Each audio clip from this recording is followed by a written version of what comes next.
તળાજા શહેરમાં વરસાદી પાણી નિકાલની ગટરો ભરાઈ ગઈ. ચોમાસા પૂર્વે સફાઈની માંગ ઉઠી. તળાજા શહેરમાં ચોમાસાને હવે ગણતરીના દિવસો બાકી રહ્યા છે, ત્યારે વરસાદી પાણીના નિકાલ માટે બનાવવામાં આવેલી ગટરોની સ્થિતિ ચિંતાજનક બની હોવાનું સામે આવ્યું છે. મળતી માહિતી મુજબ તળાજા નગરપાલિકા વિસ્તારમાં આવેલી વરસાદી પાણી નિકાલની ગટરો અંદાજે 10 ફૂટ જેટલી ઊંડી અને 4 ફૂટ જેટલી પહોળી હોવા છતાં હાલમાં તેમાં મોટા પ્રમાણમાં ધૂળ, માટી અને ગાળ જમા થઈ ગયો છે, જેના કારણે વરસાદી પાણીના સરળ નિકાલમાં અવરોધ ઊભો થવાની શક્યતા વ્યક્ત કરવામાં આવી રહી છે. સ્થાનિક આગેવાનો દ્વારા જણાવવામાં આવ્યું છે કે ચોમાસાને હવે માત્ર 15 દિવસનો સમય બાકી છે, તેમ છતાં ગટરોની યોગ્ય સફાઈ હજુ સુધી કરવામાં આવી નથી. જો સમયસર સફાઈ કામગીરી હાથ ધરવામાં નહીં આવે તો ભારે વરસાદ દરમિયાન શહેરના વિવિધ વિસ્તારોમાં પાણી ભરાવાની સમસ્યા સર્જાઈ શકે છે.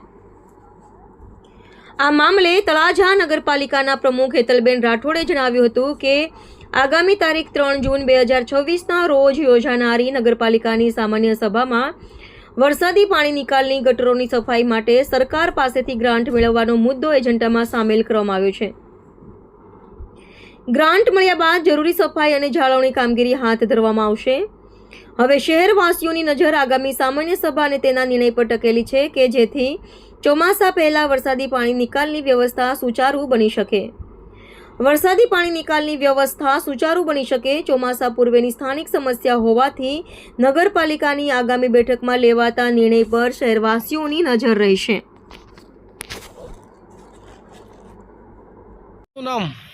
મારું નામ બારિયા પંકજભાઈ, વોર્ડ નંબર 4 નગરસેવકના પ્રતિનિધિ. હાલમાં સત્તાનપર રોડ ઉપર આવેલું પોલીસ સ્ટેશનની બાજુમાં નાળું છે કે એ નાળામાં લગભગ 5થી 40% તળાજાનું પાણી વહે છે. એ નાળું અત્યારે 7 થી 8 ફૂટ ઊંડું છે, જે ગટર લાઈન અત્યારે સાવ બોલાઈ ગયેલી છે.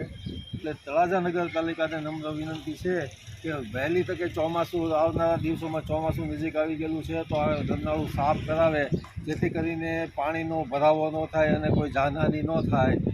એટલે આ જે ગટર લાઈન છે લગભગ મારા 1.5 કિલોમીટર લાંબી છે. તળાજા મધ્યથી અંડરગ્રાઉન્ડ લાઈન પાણી આવે છે અને જે તરીક બધેથી આ જ પોઝિશન છે.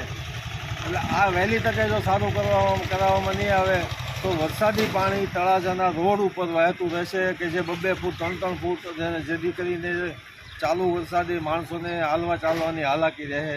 એટલે તળાજા નગરપાલિકાને નમ્ર વિનંતી છે કે આ ગરનાળું વહેલી તકે સાફ કરાવે. જી આપનો પરિચય. મારું નામ હેતલ રાઠોડ, તળાજા નગરપાલિકા પ્રમુખ. હેતલબેન, જે આપણે તળાજામાં હાલ વરસાદી પાણી નિકાલ જે છે તેમાં ગાળ ભરેલો છે. આવનારા વરસાદમાં વરસાદ પડશે ને પાણી જે આવશે એમાં થોડીક તકલીફ પડે એવું દેખાઈ રહ્યું છે ગામમાં. તો એ ગાળ કાઢવામાં આપનું શું કહેવું છે? આગામી સામાન્ય સભામાં પ્રી મોન્સૂન કામગીરી અંગેનો મુદ્દો મેં લીધેલો છે. પ્રી મોન્સૂન કામગીરી ટૂંક સમયમાં જ ચાલુ કરવામાં આવશે. તળાજા નગરપાલિકા વિભાગમાં જ્યાં પણ ગાળ પડ્યો છે તે ટૂંક સમયમાં જ લેવાનો છે.